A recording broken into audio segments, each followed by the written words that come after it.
Hello and welcome to the cell health series. Next episode, hormones ని సరిగ్గా regulate చేయాలంటే, ఇప్పుడు వస్తున్న ఇంబాలెన్సెస్ ని అరికట్టాలంటే మూల కారణం ఏమిటి, మూల వ్యవస్థ ఏంటి మాట్లాడదాం. We have with us the founder of Cell Health Clinics, doctor Chinta Ravikumar గారు.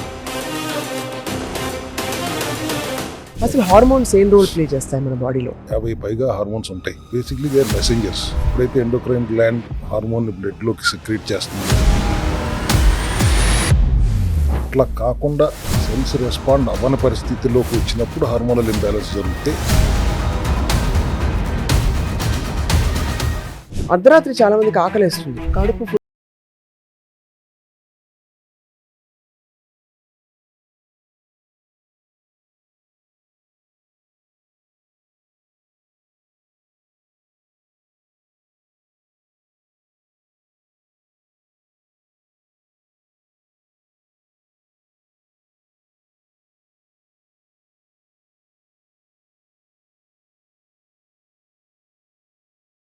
మందికి హ్యాపీనెస్ ఫీల్ అవ్వలేకపోతారు. వాళ్ళు అన్నీ ఉంటాయి, ఏ ప్రాబ్లం ఉండదు, they can't feel that sense of happiness. దానికి ఏం చేస్తే గెట్ బెటర్ సార్? స్పెసిఫిక్ గా మీ హ్యాపీనెస్ హార్మోన్ కి ఏం సప్లిమెంట్ వాడాలి అంటే,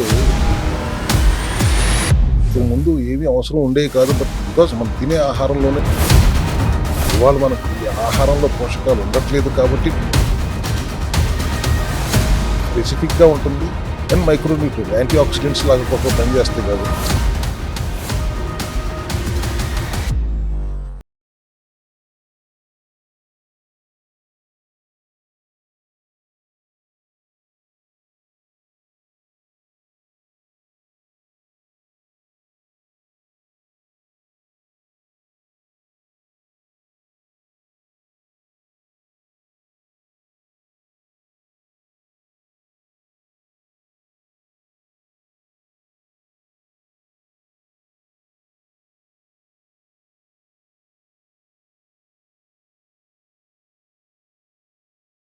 hello and welcome to the cell health series. Next episode, మన బాడీ ఫంక్షనింగ్ సరిగ్గా ఉండాలంటే ఏదో హార్మోనల్ ఇంబ్యాలెన్స్ ఉంది, లేకపోతే హార్మోన్స్ సరిగ్గా లేవు, ఇలా రకరకాలు మనం వింటూ ఉంటాం. నిజానికి ఎండోక్రైన్ సిస్టమ్ సరిగ్గా ఉంటేనే మన బాడీ పటిష్టంగా, ఊబకాయం లేకుండా, డయాబెటీస్ లేకుండా, ఇన్ఫర్టిలిటీ లేకుండా, ఇలాంటి సమస్యలు లేకుండా ఉంటుందని కామన్ నాలెడ్జ్ ఇప్పుడు. కానీ హార్మోన్స్ని సరిగ్గా రెగ్యులేట్ చేయాలంటే, ఇప్పుడు వస్తున్న ఇంబ్యాలెన్సెస్ని అరికట్టాలంటే మూల కారణం ఏమిటి, అలాగే మూల వ్యవస్థ ఏంటి మాట్లాడదాం. We have with us the founder of Cell Health Clinics, doctor Chinta Ravikumar గారు. Sir, welcome to Suman TV. Sir, hello అమ్మా. అందరూ ఇప్పుడు హార్మోన్స్ ఎక్స్పర్ట్స్ అయిపోయారు సార్. నాకు హార్మోనల్ ఇంబ్యాలెన్స్ అని చెప్పేస్తున్నారు. Whether it's before menstrual cycle, లేదు పిల్లలు పుట్టట్లేదంటే హార్మోన్స్ సరిగ్గా లేవంటున్నారు. అసలు హార్మోన్స్ ఏం రోల్ ప్లే చేస్తాయి మన బాడీలో? హార్మోన్స్ మీరు అన్నట్టు ఎండోక్రైన్ సిస్టమ్ తయారు చేస్తుంది, it includes glands of course. బాడీలో 50కి పైగా hormones and hormone like chemical messengers ఉంటాయి. అది ఏం రోల్ చేస్తుంది అనే బదులు ముందు అసలు ఏం హార్మోన్స్ అంటే ఏంటి, పేర్లు కూడా కొన్ని మచ్చుకి మాట్లాడుకోవాలంటే, మదర్ హార్మోన్ ఇన్సులిన్, కార్టిజాల్ అంటారు స్ట్రెస్ హార్మోన్, ఎడ్రినలైన్ అంటాము, మెలటోనిన్ అంటాం స్లీప్ హార్మోన్, ఈస్ట్రోజన్ మీరు అన్నట్టు PCOS, PCOD హార్మోనల్ ఇంబ్యాలెన్స్కి కారణం అవుతున్న estrogen, progesterone, testosterone, serotonin, dopamine. Dopamine is again happiness hormone అంటాం దాన్ని. అవును. Ghrelin hunger hormone, leptin fullness express చేసే హార్మోన్. ఇట్లా 50 పైగా హార్మోన్స్ ఉంటాయి. Basically they are messengers. ఎప్పుడైతే ఎండోక్రైన్ గ్లాండ్ హార్మోన్ బ్లడ్ లోకి సెక్రీట్ చేస్తుందో, అది ట్రావెల్ చేస్తుంది ఆర్గన్స్ దగ్గరికి, టిష్యూస్ దగ్గరికి, సిగ్నల్స్ తీసుకుని. సెల్స్ అప్పుడు ఆ సిగ్నల్ రిసీవ్ చేసుకుని రెస్పాండ్ అవుతాయి. అట్లా కాకుండా సెల్స్ రెస్పాండ్ అవ్వని పరిస్థితిలోకి వచ్చినప్పుడు హార్మోనల్ ఇంబ్యాలెన్స్ జరిగితే బాడీ చాలా ఎఫెక్ట్ అవుతుంది. స్లీప్ దగ్గర నుంచి ఇన్ఫర్టిలిటీ దాకా అన్ని రకాలుగానే ఇబ్బంది పడుతుంది. ఇప్పుడు ఒక్కొక్కటి సైంటిఫిక్గా నేను చెప్పుకుంటూ వెళ్తే ఐ థింక్ ప్రేక్షకులకు బోరు కొట్టే అవకాశం ఉంది. కాబట్టి సింపుల్గా అందరికి అర్థమయ్యేలాగా ఒక స్టోరీ టెల్లింగ్ టైప్లో ఒక కథ చెప్తాను. చెప్పండి సార్. మన బాడీ ఒక కింగ్డమ్ అనుకోండి, హార్మోనియా రాజ్యం. ఆ కింగ్డమ్లో చాలా ప్రశాంతంగా నడుస్తూ ఉంటుంది. వాతావరణం అంతా, ట్రాఫిక్ జామ్లు ఉండవు, కమ్యూనికేషన్ సూపర్గా ఉంటుంది, కరెంట్ సప్లై కూడా స్మూత్గా ఉంటుంది. ఎందుకనంటే బాడీ ఆ రాజ్యంలో చాలామంది మెసెంజర్స్ ఉంటారు. ఎటువంటి చిన్న ఇన్ఫర్మేషన్ అయినా టక్కున పట్టుకొచ్చి చెప్పగలిగే మెసెంజర్స్. ఆ మెసెంజర్సే మన హార్మోన్స్. ఆ కింగ్డమ్ అనగానే ఒక రాజు ఉండాలి, కింగ్ బ్రెయిన్ అందాం కాసేపు. స్లీప్ డిపార్ట్మెంట్కి ప్రిన్సెస్ మెలటోనిన్ అన్నాం ఉంటారు. అట్లాగే emergency department head colonel cortisol అన్నాం. కార్టిజాల్ ఈజ్ ది కాబట్టి food ministry sir ghrelin, fullness announce చేసేది లేడీ లెప్టిన్. అవును. అట్లాగే నైట్ షిఫ్ట్లో రిపేర్ చేసే ఇంజనీర్ పేరు జనరల్ గ్రోత్ హార్మోన్. ఇలా ఎంతోమంది కలిసి స్మూత్గా రాజ్యాన్ని ఇన్ని సంవత్సరాలుగా నడుపుతూ వస్తున్నారు. అప్పుడు సడన్గా మన హీరో ఎంటర్ అయ్యాడు, సాగర్ బాబు. వాడు ప్రతిరోజు రాత్రి ఒక రీల్ చూసి పడుకుంటానంటాడు. సార్ ఒక్క reel sir, 2 reels sir, please 10 reels sir అంటూ వాడు 50 రీల్స్ చూస్తాడు. సడన్గా ఫోన్ చూస్తే టైము midnight 2 AM అయింది. ఆ ఫోన్ లైట్స్ డైరెక్ట్గా ఈ హార్మోనియా రాజ్యంలో పెడతాయి. వెంటనే ప్రిన్సెస్ మెలటోనిన్ బయటకు వస్తుంది. అదేంటి ఇంకా పగలే ఉందా, రాత్రి అవ్వలేదా అని కన్ఫ్యూజ్ అయ్యి వెళ్ళిపోతుంది. దాంతో స్లీప్ హార్మోన్ ప్రొడక్షన్ తగ్గిపోతుంది. ఇప్పుడు కల్నల్ కార్టిజోల్ వస్తాడు. ఎమర్జెన్సీ మోడ్, ఎమర్జెన్సీ, అందరూ లెగవండి, పని చేయండి, పగలైపోయింది. సెల్స్ అంటుంటే అదేంటి midnight కదా అని. నాకు అవన్నీ తెలియదు, లైట్ ఉందంటే పగలే. పొద్దున్నే మన సాగర్ బాబు లేచాడు. రాత్రి మర్చిపోకుండా ఫోన్ ఛార్జింగ్లో పెట్టి పడుకున్నాడు. ఫోన్ 100% ఛార్జ్లో ఉంది. మన బాబు బ్యాటరీ మాత్రం 5% ఛార్జ్లోనే ఉంది. వెంటనే బ్రెయిన్ సిగ్నల్ ఇచ్చింది, బ్యాటరీ లో ఉంది, ఛార్జర్ కనెక్ట్ చేయండి అని. ఇక ఆ రోజు తనకి మూడ్ లేదు, ఫిటీగ్, ఎనర్జీ లేదు, ఫోకస్ లేదు, చిరాకు ఎక్కువ, ఆకలి ఎక్కువ. అప్పుడు గ్రెలిన్ గారు వస్తారు. ఆకలి, ఫుడ్ కావాలి అని. ఫుడ్ ఇవ్వకపోతే స్ట్రైక్ చేస్తానన్నంత స్పీడ్గా అతను వస్తాడు. లేడీ లెప్టిన్ అడ్డుతుంది, నేను రాత్రిగా డిన్నర్ తిన్నావు కదా అని. అప్పుడే నిద్రలేని వల్ల ఆవిడ వాయిస్ కూడా వీక్గా ఉంటుంది. వీడు మైక్రోఫోన్ పట్టుకుని అరుస్తున్నాడు గ్రెలిన్, నాకు ఫుడ్ కావాలని. ఇప్పుడు ఈ స్టోరీలో ఇక్కడ వరకు ఎవరు గెలిచారండి? ఆబ్వియస్లీ అంటే పిజ్జాలు, బర్గర్లు, చిప్స్, ఐస్ క్రీమ్లు వీళ్ళు గెలిచారు.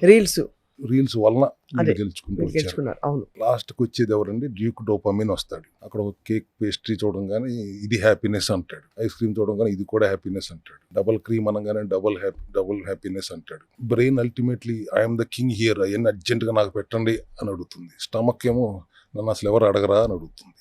గ్రోత్ హార్మోన్ ఏమంటుంది, అసలు రాత్రిపూట నిద్రపోకపోతే నేను రిపేర్ ఎలా చేస్తాను. అప్పుడు షుగర్ రోలర్ కోస్టర్ స్టార్ట్ అయిపోతుంది. సాగర్ బాబు షుగరీ ఫుడ్స్ తిన్నాడు, గ్లూకోజ్ స్పైక్స్ పెరిగిపోయినాయి, ఇన్సులిన్ ఫైర్ ఇంజిన్ లాగా వచ్చేస్తుంది. తప్పుకోండి, నేను కంట్రోల్లో తీసుకొస్తాను అని దాన్ని తగ్గిస్తుంది. కొద్ది సమయం అయిన తర్వాత ఇంకా తగ్గిపోతుంది. అప్పుడు మళ్ళీ బ్రెయిన్ అడుగుతుంది, నాకు షుగర్ కావాలి అని. సాగర్ బాబు అంటాడు, ఇప్పుడే తిన్నాను కదా నేను, అయినా కానీ నాకు మళ్ళీ కావాలి అని. ఇట్లా ఈ cycle of sugary spikes continue అవుతూనే ఉంటుంది. కొన్ని వారాలు అయ్యేటప్పటికి హార్మోన్స్ అన్ని ఎమర్జెన్సీ మీటింగ్ పెట్టుకుంటాయి. మెలటోనిన్ అంటుంది, నన్ను అసలు పని చేయనివ్వట్లేదు. కార్టిజాల్, నేను ఓవర్ టైం వర్క్ చేస్తున్నాను అంటుంది. గ్రెలిన్, నేను గంటకి పని చేస్తున్నాను అంటుంది. లేడీ లెప్టిన్, అసలు నా మాట ఎవడో వినట్లేదు అంటుంది. గ్రోత్ హార్మోన్ రాత్రి 11 నుంచి 2 దాకా కదా నేను గ్రోత్ హార్మోన్ చిన్నపిల్లల గ్రోత్ పెరిగేలా చేయడానికి, మీరు అసలు నిద్రైపోకపోతే నేను రిపేర్ ఎలా చేస్తాను. కొన్ని వారాలు అయిన తర్వాత ఆటోమేటిక్గా బాడీ బాబుకి సిగ్నల్ ఇవ్వటం స్టార్ట్ చేస్తుంది. ఫెటీగ్, నిద్రలేమి, షుగర్ క్రేవింగ్స్, కాన్సన్ట్రేషన్ లేదు, మెటబాలిజం స్ట్రెస్ఫుల్లోకి వెళ్ళిపోయింది, ఇన్సులిన్ రెసిస్టెన్స్ స్టార్ట్ అయిపోయింది. ఇవన్నీ వచ్చేసిన తర్వాత బాబుకి అప్పుడు రియలైజ్ అవుతాడు, ప్రాబ్లం హార్మోన్స్ది కాదు, ప్రాబ్లం ఉంది మన హ్యాబిట్స్లో అని. అంత దూరం వచ్చిన తర్వాత తప్పని పరిస్థితుల్లో చిన్న చేంజెస్ చేసుకోక తప్పక బాబు చేంజెస్ చేసుకుంటున్నాడు. ప్రతిరోజు సమయానికి పడుకుంటున్నాడు, ఫోన్ కట్టేసి పడుకుంటున్నాడు, పొద్దునే లేచి ఎక్సర్సైజ్ చేస్తున్నాడు, సన్కి ఎక్స్పోజ్ అవుతున్నాడు, స్ట్రెస్ని కూడా చాలా వరకు తగ్గించుకుంటున్నాడు. ఇట్లా చేసిన కొన్ని వీక్స్లోనే మ్యాజిక్ జరుగుతుంది. మెలటోనిన్ హ్యాపీ అయిపోయింది, అవును, కార్టిజాల్ కామ్ అయిపోయింది, లేడీ లెప్టిన్ వాయిస్ స్ట్రాంగ్ అయిపోయింది, గ్రెలిన్ నార్మల్ అయిపోయాడు, డ్యూక్ డోపమైన్ కూడా రియలైజ్ అయ్యాడు. ఐస్ క్రీమ్స్తోనూ కేకులతో కాదు హ్యాపీనెస్ వచ్చేది, హెల్దీగా ఉండటంలో హ్యాపీనెస్ ఉంది. సో ఇక్కడ hormones are not our enemies. మన హ్యాబిట్స్ బట్టి అవి మెసేజెస్ పాస్ చేస్తాయి, లేకపోతే కన్ఫ్యూజ్ అవుతున్నాయి. అంతే కదా. సో ఒక్క హార్మోన్ దెబ్బతినడం వల్ల అది క్యాస్కేడింగ్ ఎఫెక్ట్ లాగా మిగతా హార్మోన్స్ అన్నిటినీ కూడా గాడి తప్పేలా చేయడం అనేది ఒక ఎఫెక్ట్ లాగా కొనసాగిపోయిన విషయం చూసాం. కొంతకాలం తర్వాత అదొక క్రానిక్ కండిషన్గా, హార్మోనల్ ఇంబ్యాలెన్స్గా మారుతుంది. ఎస్, ఒక్కొక్క హార్మోన్ ఒక్కొక్క పని అప్పుడు చెప్పబడింది, ఒక్కొక్క మెసేజ్ తీసుకెళ్ళాలి. ఆ మెసేజ్ తీసుకెళ్లే విధంగా మనం మన హ్యాబిట్స్ కానీ మన లైఫ్ స్టైల్ కానీ ఉంటేనే అవి సరిగా పనిచేయగలవు. అది మన విధానం మన తప్పుగా ఉన్నప్పుడు అవి కన్ఫ్యూజ్ అవుతున్నప్పుడు వాటిని బ్లేమ్ చేయటం వల్ల మనకేమీ ఉపయోగం లేదు. అది. అందుకనే సెల్ హెల్త్లో we focus on immune strengthening అంటాం. ఇప్పుడు ఈవెన్ హార్మోనల్ బ్యాలెన్స్ మెయింటైన్ చేయాలంటే what is the lifestyle we have to correct అనే దాని మీదే ఫోకస్ ఉంటుంది. కాబట్టి ఈ హార్మోనల్ ఇష్యూ ఏదొచ్చినా కూడా పీసీఓఎస్ వచ్చింది అంటున్నారు. పీసీఓఎస్ అంటే పీసీఓడి రాగానే ఇన్ఫెర్టిలిటీ ఇమీడియట్గా కనెక్ట్ చేస్తున్నారు. మీరు ఇందాక అడిగింది కూడా అదే. అసలు ఇవాళ నాకు తెలియక అడుగుతాను, పీసీఓఎస్ అనే పదాన్ని చంపేసింది ల్యాన్సెట్. ఇప్పుడు మెడికల్ సమాజం అంతా గ్లోబల్గా సుప్రీం అథారిటీ కింద భావించేది ల్యాన్సెట్ని. అవును. ల్యాన్సెట్ ఇవాళ పీసీఓఎస్ అనే పదాన్ని, పొలిసిస్టిక్ ఓవేరియన్ సిండ్రోమ్ అనే పదాన్ని కిల్ చేసింది. అది తప్పుడు పదం అని చెప్పి 2026లోనే పబ్లిష్ చేసింది. అంటే అర్థం ఏంటి? ఇప్పుడు దాని పేరు మార్చింది. ఏం పేరు మార్చింది? Poly endocrine metabolic ovarian syndrome, PMOS అని మార్చింది. ఆ సిస్టులు ఓవరీ చుట్టూ ఫామ్ అయ్యే సిస్టులు కల్ప్రిట్స్ కాదు, దే ఆర్ ద విక్టిమ్స్ అని చెప్పింది. మరి ఇన్నాళ్ళు మనం చేస్తున్న వైద్య ప్రపంచం చేస్తున్న వైద్య సేవలన్నీ ఆ సిస్టులే కల్ప్రిట్లు అని చెప్పుకొచ్చింది కదా. అవును. మరి వాళ్ళ సిస్టులు are the victims, not the culprits. Metabolic disorder is the endocrine metabolic disorder is the reason for this cysts అనేది ఇప్పుడు మార్చారు. అవును. సో ఇన్ని రకాలుగా మార్చిన అల్టిమేట్లీ హార్మోనల్ ఇంబ్యాలెన్స్ ఎక్కడ, రూట్ కాజ్ ఎక్కడ ఉంది అనేది మేము ఎప్పటి నుంచి చెప్తున్న రూట్ కాజ్ని వాళ్ళు ఒక రకంగా ల్యాన్సెట్ కూడా యాక్సెప్ట్ చేసిందిగా. సెల్ హెల్త్ విధానమే రూట్ కాజ్ని అడ్రస్ చేయటం అనే దానికి ఇవాళ ఇన్ని సంవత్సరాలు, 100 సంవత్సరాల తర్వాత సిస్టల్ victims not the culprits, root cause వేరే ఉంది అనేది ల్యాన్సెట్ చెప్పింది. అంటే మా సెల్ హెల్త్ విధానం ఎంత పర్ఫెక్ట్గా ఉంది అనేది మాకు కూడా ఒక్కొక్కసారి మమ్మల్ని మేము అభినందించుకోక తప్పదు. తప్పకుండా సార్. అయితే ఇక్కడ మీరు అన్నారు కదా సార్, ఏ కారణం వల్ల మనం గాడి తప్పామన్నదే బాడీకి తెలుసు కదా. నేను కష్టపడి చదువుకుంటున్నా రాత్రంతా, ప్రిపేర్ అవ్వాలి రేపు మార్నింగ్కి పరీక్షకి అని రాత్రంతా కూర్చొని చదవడానికి, అలాగే మీ హీరో సాగర్ బాబు రీల్స్ చూడడానికి, దానికి దీనికి తేడా అయితే లేదు కదా ఎఫెక్ట్ పరంగా. Both are the same almost. Ultimate ఎప్పుడు ఒక రోజు మీరు చేస్తే బాడీ విల్ అడ్జస్ట్ అండి. మీరు కంటిన్యూస్ అబ్యూజ్ ఆఫ్ చేస్తున్నప్పుడు హార్మోనల్ ఇంబ్యాలెన్స్ రాకుండా ఎట్లా ఉంటుంది? అండ్ బాడీ రిపేర్ జరిగేదే నైట్ టైం బేసిక్గా. దానికి రిపేర్ మెకానిజంకి టైం ఇవ్వకపోతే, అండ్ ఇప్పుడు మా దగ్గరికి వచ్చి చిన్నపిల్లలు 12 years వచ్చేసిందండి, ఇంకా పెరగట్లేదండి, సాగట్లేదండి, 13 years 15 years వచ్చేసిందండి, గ్రోత్ సరిగ్గా లేదండి అన్నప్పుడు రాత్రిపూట వాళ్ళని పడుకొనిస్తే గ్రోత్ హార్మోన్ పని చేసుకుంటుంది. Most of the problems are because of their habits only. I think majority of the people today ఆ రీల్స్లోనే ఉంటున్నారు. ఆ రీల్స్లో ఉండటం వల్ల ఈ గ్రోత్ హార్మోన్ పెరగట్లేదు. సో న్యాచురల్గా గ్రోత్ హార్మోన్ పని చేసుకోవాలి అంటే 11 to 2 scientifically proven midnight 11 to 2 growth hormone పనిచేస్తుంది. అది అప్పుడు నిద్రపోవాలి. అప్పుడు నిద్రపోతే అది పని చేసుకుంటాం. రాత్రి 11 నుంచి 2 గంటల వరకు ఖచ్చితంగా నిద్రపోవాలి. అప్పుడే మనకి తిన్నది సరిగ్గా అరుగుతుంది, వంట పడుతుంది కూడా. వంట పడుతుంది. అండ్ గ్రోత్ కూడా, పిల్లల్లో గ్రోత్ కూడా సఫిషియెంట్గా అదే టైంలో అదే కావాల్సిన విధంగా గ్రోత్ హార్మోన్ పని చేసుకుంటుంది. రైట్. మెకానిజం ఇట్ సెల్ఫ్ ఈ సూపర్. దానికి మీరు రెస్ట్ ఇవ్వట్లేదు. ఇవ్వాల్సిన టైంలో చేయాల్సింది చేస్తే మీరు go as per the your body clock అండి. Respect your body clock, circadian రిథమ్ని మీరు రెస్పెక్ట్ చేయండి. Accordingly you go your daily routine. ఆ లెక్క నైట్ షో సినిమాలు కూడా ఎత్తేయాలి కదా సార్, ఫ్రాంక్ గా చెప్పాలంటే. రోజు చూడడం కదండి. 10:20కి రాత్రి సినిమా స్టార్ట్ అవుతే దురంధర్ లాంటి సినిమాలు 2 గంటల వరకు వెళ్తాయి. అవును, ఇప్పుడు సినిమా హాల్ కూడా వెళ్ళక్కర్లేదు కదా, ఇంట్లో కూర్చొని చూసుకో. అయితే మీరు అనేది ఏంటంటే ఒక రోజు వన్స్ ఇన్ వైల్ ఎంటర్టైన్మెంట్ కోసం, ఫ్యామిలీ కోసం డివేట్ అయినా కూడా దాన్ని గాడిలోకి తీసుకొచ్చేయాలి మళ్ళీ. కంటిన్యూస్ అబ్యూస్ వద్దు అంటున్నా నేను. Body has its own natural healing capacity. ఆ న్యాచురల్ హీలింగ్ కెపాసిటీని మీరు అలౌ చేస్తే అది మీరు లోపల ఉన్న డాక్టర్ పని చేసుకుంటారు. అట్లా లోపల ఉన్న డాక్టర్ని పని చేసుకునేవ్వకుండా మీరు you don't go as per the circadian rhythm, డెఫినెట్గా హార్మోనల్ ఇంబ్యాలెన్స్ రావటం first thing to happen. Sir, మీ దగ్గరికి చాలా మంది పేషెంట్లు హార్మోనల్ ఇంబ్యాలెన్సెస్తో వచ్చుంటారు, different kinds of hormonal imbalance. మీరు ఎలా వాళ్ళకి మొదలు పెడతారు? ఫస్ట్ ఆఫ్ ఆల్ ఒక్కొక్క హార్మోన్ తీసుకుని, if you can just elaborate and tell us, how do you treat them? వాళ్ళకి సప్లిమెంట్స్ ఇవ్వడం అవసరమా? హార్మోన్ సప్లిమెంట్స్, ఇప్పుడు సెరటోనిన్, డోపమిన్ ఇలాంటివన్నీ తగ్గిపోయినప్పుడు what do we give them? First supplements comes as a secondary part. Lifestyle correction is the first thing we do. Sleep pattern is the second thing we do. Hydration is the third one we do. బాగా నిద్రపోయి లేస్తే బాగా హ్యాపీగా ఉంటుంది sir mind. బాగా నిద్రపోయి quality sleep ఉంటుంది. బాగా నిద్రపోయి అంటే రాత్రిపూట ఫుల్ బాటిల్ తాగేసి పడుకుంటే బాగా పొద్దున్న లేచిన దాన్ని క్వాలిటీ స్లీప్ అనరు. You have to have a proper quality sleep. అంటే స్ట్రెస్లెస్ సిచ్యువేషన్లో ఉంటేనే. లోపల ఆక్సిడేటివ్ స్ట్రెస్, బయట ఫిజికల్ స్ట్రెస్తో పాటు మీ లైఫ్ స్టైల్ హ్యాబిట్స్లో కూడా మార్పులు ఉండటం వల్లనే you are not getting that proper quality sleep. అవును. Quality sleep is the primary requirement for the body. దాని తర్వాత ఇమ్యూనిటీ బిల్డ్ చేసుకోవాలి. Once you have a proper quality sleep, 7 to 8 hours of quality మీరు నిద్రపోయితే అన్నీ సరి అవుతాయి. యువర్ గట్ రిపేర్ అవుతుంది, అన్ని మొత్తం బాడీ అంతా హీల్ అయిపోతుంది. సెల్ఫ్ హీలింగ్ కెపాసిటీ అంటే నైట్ టైమే అది మీరు రెస్ట్లో ఉన్నప్పుడే అది పని చేసుకుంటుంది. ఆ రెస్ట్ మీరు ఇస్తే, స్లీప్ అంటే I mean proper rest to the body. అవును. అన్ని హార్మోన్లు ఇవ్వాల్సిన మెసేజ్లన్నీ కరెక్ట్గా ఇస్తాయి. ఆ కరెక్ట్ సెల్స్ కరెక్ట్గా రెస్పాండ్ అవుతాయి, కరెక్ట్గా సిగ్నల్ రిసీవ్ చేసుకుంటాయి. Ultimately again I will come back to cellular level only. నీ మైటోకాండ్రియల్ డిస్ఫంక్షన్ జరిగితే ATP, adenosine triphosphate energy production జరగదు. ఎనర్జీ ప్రొడక్షన్ జరగకపోతే సెల్ హెల్దీగా ఉండలేదు. సెల్ హెల్దీగా ఉండకపోతే మెటబాలిక్ సిండ్రోమ్స్ అన్ని ఇబ్బందులు పడతాయి. అండ్ మెటబాలిక్ స్ట్రెస్ వచ్చింది అంటే బాడీ గాడి తప్పినట్టే. అంతే. So ultimately you have to ensure your cells are healthy because your made up of cells. ఆ సెల్స్ హెల్దీగా ఉండాలంటే your lifestyle has to change, your nutritional habit has to change, micronutrient deficiency correct అవ్వాలి, metabolic stress నుంచి బయటపడాలి. వీటన్నిటికీ ఇప్పుడు the role of supplements come in. ఇక్కడ ఒక పాయింట్ సార్, అర్ధరాత్రి చాలా మందికి ఆకలేస్తుంది, అంటే నిద్రపోవడానికి వెళ్తారు ఒక 9:30-10కి, పడుకుంటారు, కొంచెం రెస్ట్లెస్గా ఉంటుంది.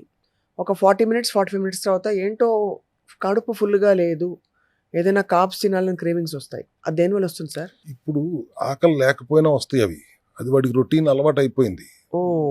7 o'clock తర్వాత ఏం తినకూడదని సైన్స్ చెప్తుంది. అవును. కానీ అంతకుముందు అందరూ అట్లా తిన్నవాళ్లే, అట్లా బ్రతికిన వాళ్ళే, అట్లా హైగా హెల్దీగా ఉన్నవాళ్లే. ఇవాళ మన లైఫ్ స్టైల్ మార్పు వచ్చేసిన తర్వాత మీరు మిడ్ నైట్ క్రేవింగ్స్ వస్తున్నాయి. కాబట్టి అది ఎందుకు వస్తుంది అంటే మనం చేసుకున్న పొరపాట్ల వల్ల వస్తున్నాయి అవి. మిడ్ నైట్ క్రేవింగ్స్ ఎందుకు వస్తాయండి? అసలు మీ క్రేవింగ్స్ వస్తున్నాయని వాళ్ళు మిడ్ నైట్ బిర్యానీలు పాయింట్లన్నీ పెట్టేసుకుని 3 దాకా కూడా రోడ్లన్నీ ఖాళీగా లేకుండా ఫుల్గా ఉంటున్నాయంటే that's our lifestyle problem. We have to correct that lifestyle. జీవన శైలిలో మార్పులు తీసుకురాకుండా, ఆహార విధానంలో మార్పులు తీసుకురాకుండా ఇటువంటి సమస్యల నుంచి బయటపడటం అసాధ్యం. So that is what we emphasize on Cell Health క్లినిక్లో. మేము ప్రతి ఒక్కరికి చెప్పేది you have to first ensure lifestyle correction, then nutritional correction, then micronutrient deficiency correction, then metabolic stress నుంచి, మైటోకాండ్రియల్ డిస్ఫంక్షన్ నుంచి బయటకు వచ్చి మైటోకాండ్రియల్ హెల్త్ ఇంపార్టెంట్ అని, ఆ హెల్త్ మెయింటైన్ చేయడానికి కావాల్సిన సప్లిమెంటేషన్ కానీ, మైక్రోన్యూట్రియంట్స్ కానీ, మ్యాక్రోన్యూట్రియంట్స్ కానీ ఇవన్నీ ఉండటం వల్లనే whenever anybody is coming to our cell health clinic we correct it at the root level. Cellular లెవెల్లో కరెక్షన్స్ చేసి వాళ్ళని సరిచేసి పంపిస్తున్నాం. అండ్ తర్వాత ఎలా ఉండాలి, how to go about your life style ఎట్లా మార్చుకోవాలి, ఆహార విధానంలో ఎట్లా మార్చుకోవాలి, మళ్ళీ అదే లేయర్ డీటింగ్ దగ్గర నుంచి everything we counsel them and send them. అందుకని హార్మోనల్ ఇంబ్యాలెన్స్కి వచ్చినప్పుడు సెటావరీ లాంటి సప్లిమెంటరీ సపోర్ట్తో పాటు, పీసీఓ కేర్ లాంటి సప్లిమెంటరీ సపోర్ట్తో పాటుగా లైఫ్ స్టైల్ కరెక్షన్స్ చేస్తాం అండ్ న్యూట్రిషనల్ కరెక్షన్స్ చేస్తాం. అంతేగాని మీకు అర్ధరాత్రి ఆకలేస్తుంది అంటే అదేదో జబ్బులాగా మీరు అడుగుతూ నేను చెప్పడం చాలా హాస్యాస్పదంగా ఉంటుంది. That's not. అంటే రాత్రి పాలు తాగి పడుకో, వెచ్చటి పాలు, కుంకుమ పువ్వు వేసుకుని వేడి పాలు తాగు, పసుపు వేసుకుని తాగు, ఇవన్నీ పెద్దలు చెప్పినవి. ఇప్పుడు అవన్నీ ఎవరు వింటారు? పసుపు వేసుకుని పాలు తాగుతారా? 7ంటికి 8ంటికి పాలు తాగి పడుకోవటం, ఇవన్నీ మనల్ని చూసి నవ్వుతారు తప్పితే అది దానిలో ఉన్న సీరియస్నెస్ ఎవరు అర్థం చేసుకునే పరిస్థితిలో లేరు. కాబట్టి అట్లా చెప్పి మనం చులకనవటం కంటే 8 తర్వాత తింటే ఏమొస్తుంది, మీ బాడీలో ఏం జరుగుతుంది, నువ్వు 10ంటికి తింటానంటే బాడీలో ఏం జరుగుతుంది, గ్రెలిన్ హార్మోన్ ప్యాసివ్గా ఉండాల్సిన టైంలో నువ్వు దాన్ని యాక్టివ్ చేస్తే ఆ హార్మోన్ నిన్ను ఏం చేస్తుంది? బహుశా సార్ రోజంతా ప్రోటీన్ అడిక్వేట్గా తీసుకుంటే ఆ ఆకలి తగ్గుతుంది అక్కడ కదా. బ్యాలెన్స్డ్ ప్రోటీన్ తీసుకుంటూ, రిచ్ ఆఫ్ ఫైబర్లు తీసుకుంటూ, వెరీ లో కార్బోహైడ్రేట్స్ తీసుకోవడం అనేది జనరల్ విధానమే కదా. మనం మీరు అడుగుతుంటే వాళ్ళు అందరూ నవ్వుకుంటా ఉంటారు. కార్బోహైడ్రేట్స్ తినకుండా ప్రోటీన్ మాత్రమే తిను అంటే తినలేరు. చికెన్ అంటే చాలా ఇష్టం, కానీ దానిపైన కింద ఆ బ్రెడ్ ముక్క లేకపోతే వాళ్ళు ఆ చికెన్ ఎక్కదు. అట్లా అలవాటైపోయింది life style. That we have to change. ఆ చేంజ్ చెప్పాలంటే వీ హ్యావ్ టు అడ్రస్. ఇప్పుడు ఇట్లా చెప్పాలి, మెలటోనిన్ మీకు నిద్రకు ఉపక్రమించేది. ఇప్పుడు మీరు బయట నుంచి నేను మెలటోనిన్ స్ప్రే నా క్లినిక్స్లో మేము సప్లిమెంట్ ఎందుకు పెడుతున్నాం, యాక్టివ్గా ఉండాల్సిన టైంలో మీరు దాన్ని ప్యాసివ్ చేస్తున్నారు. అయినా కానీ నేను 9ంటికి 10ంటికి పడుకుంటాను, నిద్ర పట్టట్లేదంటే అప్పుడు మేము బయట నుంచి మెలటోనిన్ స్ప్రే ఇస్తున్నాం, నోట్లో కొట్టుకో 4 సార్లు, అప్పుడు నిద్ర వస్తుంది అంటున్నాం. సో అట్లా అలవాటు చేసుకున్నారు, మళ్ళీ అదొక ఎడిక్షనే కదా. ఎప్పుడైతే మీరు మెలటోనిన్ ప్యాసివ్ చేస్తున్నారు, గ్రెలిన్ యాక్టివ్ చేస్తున్నారు, అంటే ఆకలి హార్మోన్ యాక్టివ్ చేసి నిద్ర హార్మోన్ ప్యాసివ్ చేస్తున్నారు, దానివల్ల వచ్చే అనర్థాలకి మళ్ళీ దానికి ఒక పేరు. అది ఎందుకు వస్తుంది అని నన్ను అడిగితే మేము ఎట్లా చెప్తాను చెప్పండి? You have to go as per the circadian rhythm. ఇప్పుడు దాంట్లో కాకుండా వన్స్ ఇన్ ఎ వైల్ కాకుండా వన్స్ ఇన్ ఎ వైల్ మీరు సర్కాడియన్ రిథం ప్రకారం తెలియక బై మిస్టేక్ ఉంటున్నారేమో కానీ otherwise your abusing your body totally. So circadian rhythm మళ్ళీ రీసెట్ చేయాలంటే మాత్రం చాలా డిసిప్లిన్ అవసరం. ఎస్, ఇట్ టేక్స్ మళ్ళీ ఒక మండలం పడుతుంది మీకు సెట్ అవ్వాలంటే. టైంకి తినడం, టైంకి నిద్రపోవడం, ఇది పెద్దలు చెప్పిన చాలా పెద్ద మంచి గోల్డెన్ రూల్. అల్టిమేట్లీ ఎందుకు గోల్డెన్ రూలు, మీ మెసెంజర్స్ అన్ని బాడీలో సరిగా పనిచేయాలి, సరైన మెసేజెస్ అందించాలి, సెల్స్ని రెస్పాండ్ అయ్యేలా చేయాలి అంటే ఈ హార్మోన్ మెసెంజర్స్ అంటే హార్మోన్స్, కెమికల్ మెసెంజర్స్ అంటాం. Everything goes perfectly when the messages are going to required places perfectly and correctly. Sir ఇక్కడ చాలా ఇంపార్టెంట్ విషయం ఇప్పుడు ఎక్కువగా చూస్తున్నది కాబట్టి మిమ్మల్ని అడగాలి. ఈ ఇంబ్యాలెన్సెస్ వల్ల మెంటల్ హెల్త్ ఇష్యూస్ కూడా చాలా మందిలో చూస్తున్నాం. అన్కంట్రోల్డ్ యాంగర్, చిరాకు పడిపోవడం మొదలుకుని చాలా రేజ్ రావడం, దాంతోపాటు సాడ్నెస్ అండ్ డిప్రెషన్, ఈ కండిషన్స్ కూడా విపరీతంగా పెరిగిపోతున్నాయి ప్రజల్లో. వై ఆ డిప్రెషన్లోకి ఎందుకు వెళ్తున్నారు? They are not again going through the process properly. వాళ్ళకి బ్రెయిన్లో ఫాగీ బ్రెయిన్ వచ్చేస్తుంది, ఆ రిక్వైర్మెంట్స్ కూడా మారిపోతున్నాయి అండ్ ఎక్స్పెక్టేషన్స్ పెరిగిపోతున్నాయి. వాళ్ళు చేయాల్సింది మాత్రం చేయాల్సిన విధంగా చేయట్లేదు. సడన్ కార్టిజాల్ లెవెల్స్ ఇంక్రీజ్ అయిపోతున్నాయి. కార్టిజాల్ లెవెల్స్ ఇంక్రీజ్ అయితే స్ట్రెస్ పెరుగుతుంది, స్ట్రెస్ పెరిగిందంటే కోపం వస్తుంది. సో కార్టిజాల్ లెవెల్స్ ఇంక్రీజ్ ఎందుకు అవుతున్నాయి, డోపమైన్ సెరోటోనిన్ లెవెల్స్ ఎందుకు చేంజ్ అవుతున్నాయి, ఈ హార్మోనల్ ఇంబ్యాలెన్స్ ఎందుకు జరుగుతుంది? హార్మోనల్ ఇంబ్యాలెన్స్ అంటే ఇంతే, బ్రెయిన్లో ఉన్న పిట్యూటరీ గ్లాండ్ సరిగ్గా రెస్పాండ్ అయితే ఒక ప్రాబ్లం అవుతుంది, సరిగ్గా రెస్పాండ్ అవ్వకపోతే ఒక ప్రాబ్లం అవుతుంది. దాని ద్వారా మీకు థైరాయిడ్ ప్రాబ్లం వచ్చిందంటే కూడా డిప్రెషన్లోకి వెళ్తున్నారు. పిట్యూటరీ గ్లాండ్ సిగ్నల్ ఇస్తేనే థైరాయిడ్ స్టిమ్యులేటింగ్ హార్మోన్ తయారవుతుంది. అది ఓవర్ సిగ్నల్ ఇస్తే హైపోథైరాయిడ్ అవుతుంది, అండర్ సిగ్నల్ ఇస్తే హైపర్ థైరాయిడ్ అవుతుంది, హషిమోటో థైరాయిడైటిస్ అవుతుంది. Brain is getting stuck obviously, and ఈ బ్రెయిన్ ఇమ్యూనిటీ కూడా తగ్గిపోతుంది. King of the body brain అన్నాం, దాని ఇమ్యూనిటీని track between gut and brain యాక్సెస్ని మనం సరిగా క్లియర్గా ఉంచకపోతే ఇప్పుడు మీరు చెప్పిన అనర్థాలన్నీ ఒకదాని తర్వాత వస్తానికి అవకాశం ఉంది. అందుకే వస్తుందని కూడా ఖచ్చితంగా చెప్పగలను. సార్ ఇంకా మరొక ఆస్పెక్ట్ ఏంటంటే హార్మోనల్ ఇంబ్యాలెన్సెస్ మహిళలకే వస్తాయి అనుకుంటారు చాలా మంది, పురుషుల్లో కూడా ఉంటాయి సార్? ఇప్పుడు దాకా అసలు మహిళల గురించి చెప్పింది చాలా తక్కువ, అంత పురుషుల్లోనే మ్యాక్సిమం ఉంటుంది హార్మోనల్ ఇంబ్యాలెన్స్. అండ్ అట్లా కూడా కాదు, లేడీస్లో పీసీఓఎస్ ప్రాబ్లం వచ్చింది అంటే వాళ్ళకి మొటిలిటీ సరిగా ఓవ్యులేషన్ సరిగా ఉండట్లేదు అన్నప్పుడు blaming females are also not correct. పురుషుల్లో ఉన్న స్పర్మ్ క్వాలిటీ బట్టి కూడా ఓవులేషన్ డిపెండ్ అయి ఉంటుంది. సైంటిఫిక్గా అది డెప్త్లోకి వెళ్తే ఇంకా important. But any infertility problem లేడీస్ని బ్లేమ్ చేసే కంటే ముందు first ensure male health is correct or not. Right. అది చూసుకోకుండా వాళ్ళని బ్లేమ్ చేయడం తప్పు. 50% ఆఫ్ ద టైం ప్రాబ్లం మేల్స్లో ఉంటుంది. ఇక్కడ కూడా హార్మోనల్ ఇంబ్యాలెన్స్. సో మేల్స్కి ఫీమేల్స్కి తేడా లేదు. ఓవరీస్ దగ్గర తేడా వస్తుంది స్పెసిఫిక్కే, కానీ మీరు డోపమైన్ స్ట్రెస్ హార్మోన్, దానికి లేడీస్ ఏంటి జెంట్స్ ఏంటి. గ్రెలిన్ అనేది హంగర్ హార్మోన్, అది లేడీస్ అయినా జెంట్స్ అయినా అందరికీ వచ్చేది అదే. Serotonin, melatonin, ghrelin, cortisol, insulin అన్నీ కూడా హార్మోన్స్ ఒక లేడీస్ మీదే బ్లేమ్ చేయడం కరెక్ట్ కాదు. Most of the hormonal imbalance అందరిలోనూ వస్తుంది, including males. More in males, ఎందుకంటే వాళ్ళ లైఫ్ స్టైల్ అట్లీస్ట్ లేడీస్కి ఇంకా అంత చెడిపోలేదు. మగవాళ్ళు చెడిపోవటం అంటే హ్యాబిట్స్కి.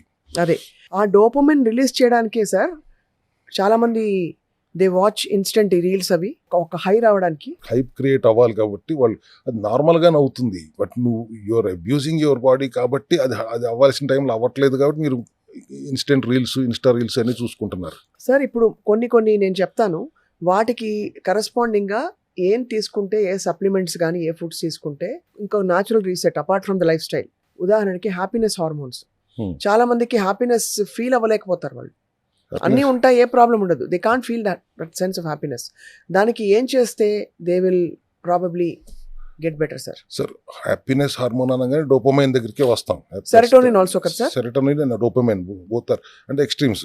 ఇట్స్ బాగా హ్యాపీనెస్ ఉంటే డోపమైన్ ఉంటుంది, ఎక్స్ట్రీమ్ హ్యాపీనెస్ తగ్గిపోతే సెరోటోనిన్ రిలీజ్ అవుతుంది.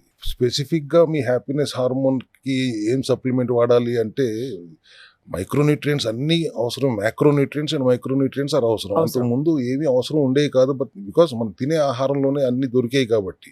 ఇవాళ మనకి ఆహారంలో పోషకాలు ఉండట్లేదు కాబట్టి మైక్రోన్యూట్రియంట్స్ బాడీకి బయట నుంచి ఇవ్వాల్సి వస్తుంది. And any kind of coenzyme Q10 is the best micronutrient for your dopamine release అయిన ఫంక్షనింగ్ కి. At the same time N acetyl cysteine is very good for your serotonin hormone release అయినప్పుడు దాని ఫంక్షనింగ్ కి. ఇట్లా స్పెసిఫిక్ గా ఉంటుంది. And micronutrient anti oxidants లాగా కూడా పనిచేస్తాయి కాబట్టి micronutrients and macronutrients are essential for any kind of hormones functioning. So finally sir I'd like to ask you, అందరూ గ్లూటాథయోన్ గురించి మాట్లాడుతున్నారు. అది హార్మోనో కాదో నాకు తెలియదు, కానీ గ్లూటాథయోన్ అనే ఎంజైమ్ మన బాడీలో ప్రొడ్యూస్ అవుతుంది. అది ఉంటే మనకి యాంటీ ఆక్సిడెంట్ సపోర్ట్ గా లివర్ కి ఫంక్షన్ బాగుంటుంది. అలాగే స్కిన్ కూడా చాలా క్లియర్ అవుతుంది, గ్లో వస్తుంది అంటారు. Is that right sir? మీరు కూడా do you carry glutathione with you? Yeah, we have cell glutathione supplementation is there. It's an enzyme. Skin ki baga pani chestund antanikante I use it more for liver detoxing. Non-alcoholic fatty liver disease ఉన్నప్పుడు detox అవడానికి glutathione is very useful. But source of the glutathione ఏంటి అనేది చాలా important. Synthetic గ్లూటాథియాన్ is mostly available. Herbal extract నుంచి తీసుకున్న గ్లూటాథియాన్ liver enzymes repair చేయడానికి, especially SGOT SGPT లాంటి కంట్రోల్లో ఉంచడానికి, బైల్రూబిన్ కంట్రోల్లో ఉంచడానికి కూడా లివర్ డిటాక్స్కి చాలా బాగా పనిచేస్తుంది glutathione. So sky is the limit. మీ దగ్గర ఐ థింక్ రూట్ కాజ్లో అన్ని రకాల సమస్యలకి, అది ఎంత ఇండైరెక్ట్ సమస్య అయినా డైరెక్ట్ కాజ్ వెతికి దాన్ని ట్రీట్ చేయడానికి మెథడాలజీ ఉంది. ఎస్, దానికి కావాల్సిన commitment, patience and trust. Patience ఇప్పుడు కొద్దిగా వస్తాను. అంతకుముందు సిమ్టమ్ అడ్రస్ అయిపోవాలి, నాకు అర్జెంటుగా నాకు పనులు ఉన్నాయనే సిచ్యువేషన్ నుంచి ఇవాళ అవేర్నెస్ బహుశా మనం కూడా షుడ్ బి హ్యాపీ దట్ ఎంతో కొంత అవేర్నెస్ మనం కూడా ప్రొవైడ్ చేయగలుగుతున్నాం. రూట్ కాజ్ని అడ్రస్ చేయాలి అనే యాంగిల్లో ఆలోచన చేయటం మొదలు పెట్టారు ప్రజలు అని నేను అనుకుంటున్నాను. మైక్రోన్యూట్రియంట్ డెఫిషియన్సీ అంటే ఏంటి, విటమిన్ డెఫిషియన్సీ అంటే ఏంటి కొంతవరకు అర్థమైంది, కానీ ఇంకా చాలా చెప్పాల్సింది. ఎనిమిక్ స్టేట్లో ఉంటున్నారు, దాన్ని పెద్ద పట్టించుకోవట్లేదు. ఇవన్నీ కూడా ఇంకా మనం చెప్పుకుంటూనే వెళ్ళాలి. ఇది ఒక లాంగ్ సిరీస్ అయింది సార్, హెల్త్ సిరీస్ లాగా. బికాస్ చాలా మంది ఐ థింక్ చెప్పినవి మళ్ళీ రూట్ కాజ్ గురించి చెప్పినా ఐ థింక్ ఎన్ని సమస్యలు ఇవాళ మనం జీవితంలోకి చొరబడి వచ్చేసాయని అర్థమైపోతుంది. ఎస్, ముందు మా కోసం కాదు, మీరు మీ హెల్త్ జాగ్రత్తగా ఉంచుకోవటం కోసం ఒక్క 42 రోజులు మీ హెల్త్ని ప్రివెంటివ్ మెజర్గా బ్యాలెన్స్డ్గా ఉంచుకోండి with lots of micronutrients and detoxing your body and addressing the deficiency అనే సెల్ హెల్త్ విధానాన్ని అందరూ ఒక్కసారి అర్థం చేసుకుని ఓన్ యువర్ సెల్ఫ్ ఆ ప్రోటోకాల్ని ఓన్ చేసుకోండి. మా దగ్గరికి వస్తే మేము డీటెయిల్గా చెప్తాం. రాకపోయినా కూడా నేను ఇన్నిసార్లు మాట్లాడుకుంటున్నాం కదా, ఆ ప్రివెంటివ్ మెథడాలజీ ఏంటి, ఆ మెకానిజం ఏంటి, ఏం సప్లిమెంట్స్ వాడుకోవాలి, అవి మీరు నార్మల్గా ఇంట్లో ఉండి వాడుకోండి. హెల్త్కి మించి మీరు ఏం ఆస్తి సంపాదించుకుంటారు అనేది నేను ఎప్పుడు అడుగుతుంది. ఎంత సంపాదించుకున్న హెల్త్ లేనప్పుడు మీరు ఏం చేసుకుంటారు? అనుభవించలేరు కదా సార్ ఫస్ట్. అసలు that's what we do at cell health. మీరు don't come with any problem. ఏ ప్రాబ్లం లేకుండా ఉండటానికి ఏం చేయాలో చెప్తాం. కమ్ విత్ ఏ ప్రాబ్లం, దాన్ని ఎట్లా న్యాచురల్గా సాల్వ్ చేసేసుకోవాలో చెప్తాం. And after that how to maintain అనేది ఎట్లా చేయాలో కూడా చెప్పి పంపుతున్నాం. అందుకని వాళ్ళు వచ్చిన జబ్బు మళ్ళీ రాకుండా ఉండటానికి ఏం చేయాలి అనేది కూడా చాలా క్లియర్గా వాళ్ళకి అడ్మినిస్టర్ చేసే పంపుతున్నాం. కాబట్టి ఇవాళ ఎటువంటి జబ్బు అయినా you name it, it is getting addressed in cell health clinic కదా. డయాబెటిక్ అనేది చాలా స్మాల్ ఇష్యూ అయిపోయింది. థైరాయిడ్ అనేది అసలు పెద్ద లెక్కలేదు, ఈజీగా అడ్రస్ అవుతుంది. ఫ్యాటీ లివర్ అనేది మన సెల్ హెల్త్ క్లినిక్లో తగ్గినంతగా ఎక్కడ తగ్గట్లేదు. ఆటో ఇమ్యూన్ కండిషన్స్, సోరియాసిస్ మా దగ్గర తగ్గిన కేసులు ఎవరి దగ్గర తగ్గినాయి, అసలు దానికి క్యూర్ ఉందా, మరి మా దగ్గర ఎందుకు తగ్గుతున్నాయి? వీఆర్ అడ్రస్సింగ్ రూట్ లెవెల్లో అడ్రస్ అవుతుంది. కాబట్టి ఏది ఎందుకు తప్పు చేస్తుంది అనే దాన్ని అడ్రస్ చేస్తాం. కాబట్టి మన సెల్ హెల్త్ క్లినిక్లో ఇన్ని డిసీజెస్కి ఆన్సర్ దొరుకుతుంది. సో అయితే తప్పకుండా సార్ రాబోయే రోజుల్లో ఈ diseases and from disease to complete wellness, illness to wellness and also prevention to wellness completely, అంటే అన్ని ఆస్పెక్ట్స్ డీల్ చేస్తూ మనం మరిన్ని conversations next I think episode మీరు చెప్పినట్టు అనీమియా గురించి తప్పకుండా మాట్లాడదాం. చాలా ర్యాంపెంట్ అయిపోయింది ఇప్పుడు. సడన్ గా హిమోగ్లోబిన్ చూస్తే 7, 6 ఇలా ఉండడం మహిళల్లో.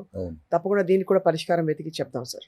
ఎనీమియా గురించి ఇందాక మనం ఎత్తిన PCOS ప్రాబ్లమ్ అండ్ PCOD వీటి గురించి కూడా కొద్దిగా డీటెయిల్గా మనం ఎప్పుడు మాట్లాడలేదు, దాని గురించి కూడా ఒకసారి మాట్లాడదాం. తప్పకుండా డాక్టర్ చింతా రవికుమార్ గారు, మీకు I know that you have a choice of, we all know మీకు ఇతర అంటే ఇది ఒక ఉద్యమంగా తీసుకున్నారు మీరు సెల్ హెల్త్ని. మీకు ప్రొఫెషనల్లీ మీరు డాక్టర్ అయినా వేరే ఇతర మీకు అవగేషన్స్ ఉండి ఉన్నా కూడా మీరు దీని మీద ఫోకస్ చేసి ఈ హెల్త్ రెవల్యూషన్ తీసుకురావడానికి మీరు చేస్తున్న కృషి, మొన్న కూడా అవార్డు అందుకున్నారు. So all our congratulations and best wishes to you sir. Thank you sir.